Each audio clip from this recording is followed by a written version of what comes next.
Hello everyone, and welcome back to my channel.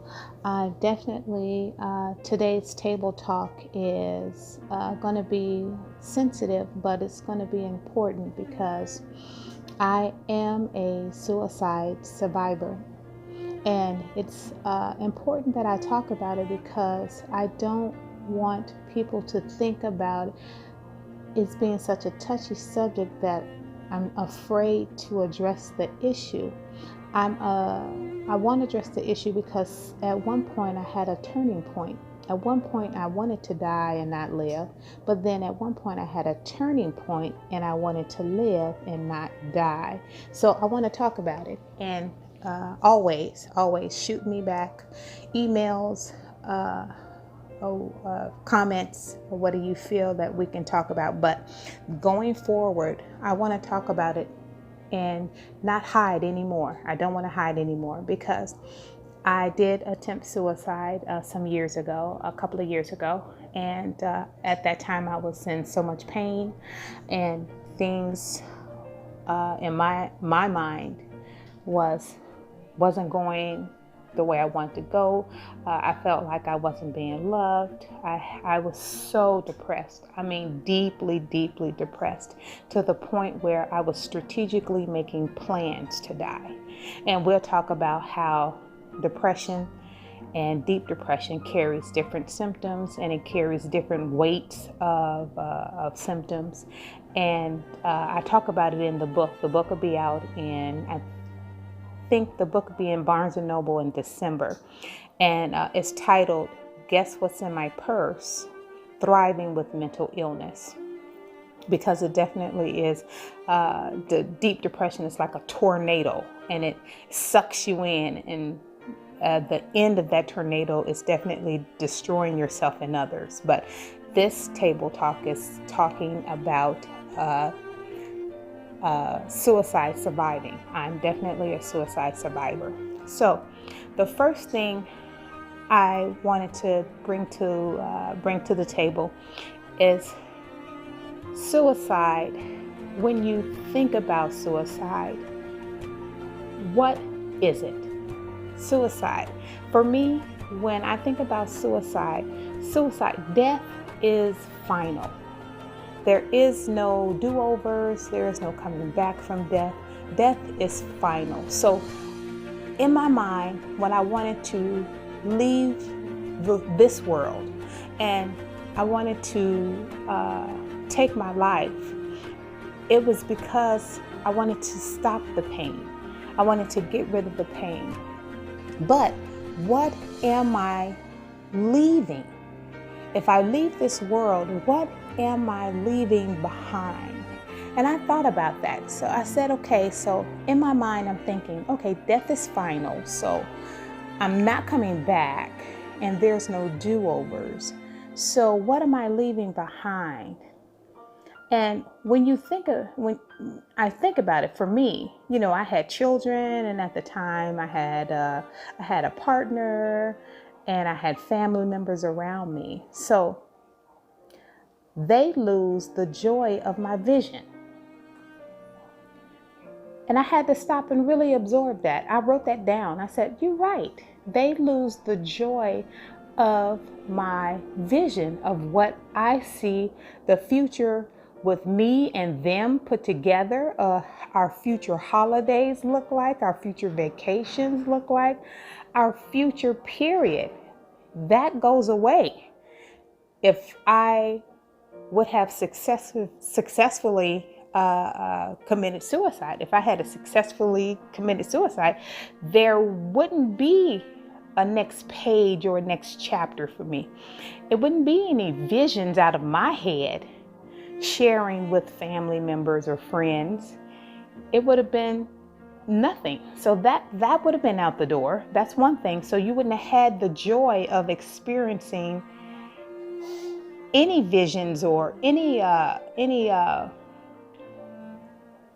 happiness coming from me. That's one. I wrote that down. And the next one I wrote was, you don't get a do-over. So if I don't get a do-over, so that means I'm going to miss my daughter's graduation from college. Both of my girls graduated from college. I'm going to miss that. Both of my boys, their first paycheck from their jobs, they immediately went into the workforce. I'm going to miss that. I was going to miss them. They wanted to have a birthday party for my first granddaughter. I was going to miss that. There's no do-overs, and there is no rewind for me to say, oh, play that back. I would like to see her fall in the skating rink, play that back. I can't do that. And I had to remember, the legacy dies with me. The legacy of, in my mind, I dreamed of having a business, a small business, and letting that business grow and letting that business be family owned, and then share that business with my kids and let them take over when I get 90 and let them hand it down to my grandkids and when they get old, and just watch everybody grow old and have stories to tell how the store changed and how we started using money, and from money to credit cards, and from credit cards to chips in the hand, how digital, the digital age came by. I wouldn't have been able to do any of that. This is what you lose when you take your life. And I couldn't think about it then because I was letting pain take over. I was letting pain have more control over my thinking instead of me balancing things out and stopping and saying, hey, the pain is temporary. It goes away. But your legacy, if you decide to die today, your legacy, you cannot review and rewind and put it back on the table to talk about it. You can't do any of that. That's a done deal. So I wanted to bring that to a topic too for us to discuss, because death is final. And I have to bring that to the community too. I don't want to lose the benefit of your vision shared with the public. The benefit of your vision shared with the community. You might be the next big thing. And I won't get to see that if you decide to harm yourself. You think taking your life is a good idea. It's not a good idea. I've been there. It's not. It's not even worth it. The pain is temporary. If it gets to the point where you need to reach out. You know what I did? I did an inpatient stay at a hospital where I can slow down and I can make sense of things and I can start putting things together. And they had to give me a little bit of medicine management so I can balance out. But when you get to the point where it means your life and your legacy and your future, and you want to have children one day, and you want to have a marriage one day and a beautiful relationship one day, hey, medicine management is a better choice as opposed to destroying yourself or destroying others. I just want to put that out there. I'm not afraid to put that out there. I decided to do a turning point when my clinician partnered with me and said she will partner with me, and together we will carve out a future, a vision, a plan, whatever that looks like.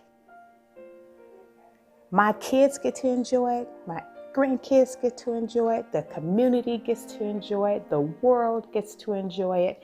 Everybody gets to enjoy the vision that I want to share because I'm still here. And I decide to stick around just to see how it looks at the end. I would actually love to see a car fly in the air, just as a joke, just to see innovations change in our lives. You know, we'll never experience that if we just decide so quickly.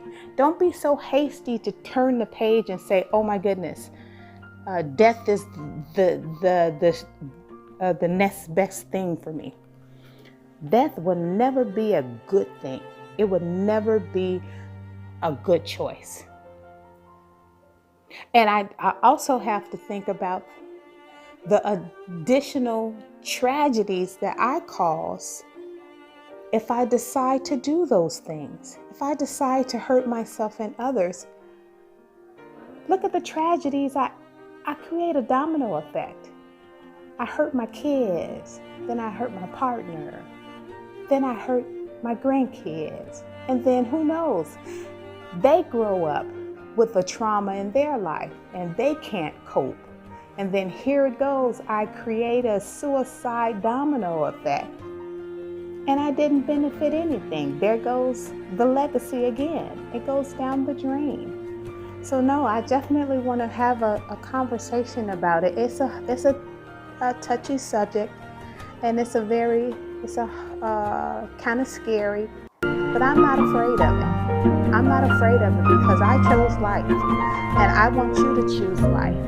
And come over, talk, we'll listen, we'll offer suggestions. We have clinicians subscribe to our channel, so we can get the textbook side as well as the patient's point of view. We're a team. We do things together. And I definitely wanted to bring that point. And I have just for information, there's nothing wrong with medicine being applied to your components to get you out of balance. Because I do medicine, but I do medicine. I do a little bit of medicine. I do a little bit of psychotherapy, which is my clinician. And then I do applied to those two triggers and episodes. And I do execution. If you don't execute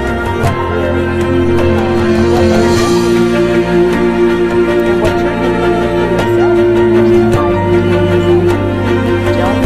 to help at all. Don't get up, start putting things into motion, and start moving, and start seeing what others are doing you're compatible, so I'm sure that. So definitely, let's talk about it. This is like one of our favorite things. It was kind of sensitive and kind of chalky, but I wanted to talk about it.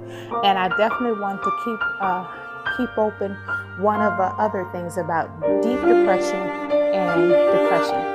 Now, through my self-assessment, I did a meditative day, and I discovered that deep depression and depression have different symptoms, and they carry different weights to the symptoms. And it's, for some reason, depression always sinks you lower and lower into deep depression, as if it wants you into another stage of depression. Because if you notice, if you do self-assessments on yourself, if you notice how your depression starts off sad and start off probably isolated and self-loathing. For me, that's how it starts. But then it doesn't stay that way. It always sinks lower into suicidal ideation.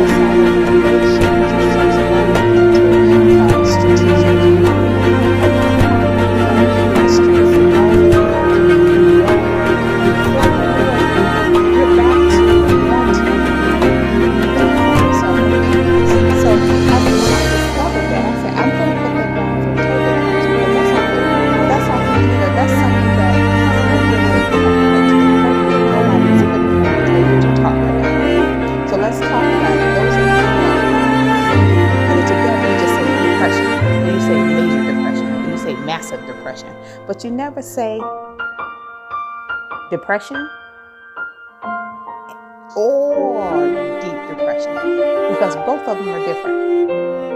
And I want to, from now on, I think I'm going to go and I'm going to start saying both of them are different as far as I'm concerned, because that's the way it presents itself in my life, and that's the way it presents itself as far as the symptoms in my life as well too. So let's talk about it. Don't forget to subscribe.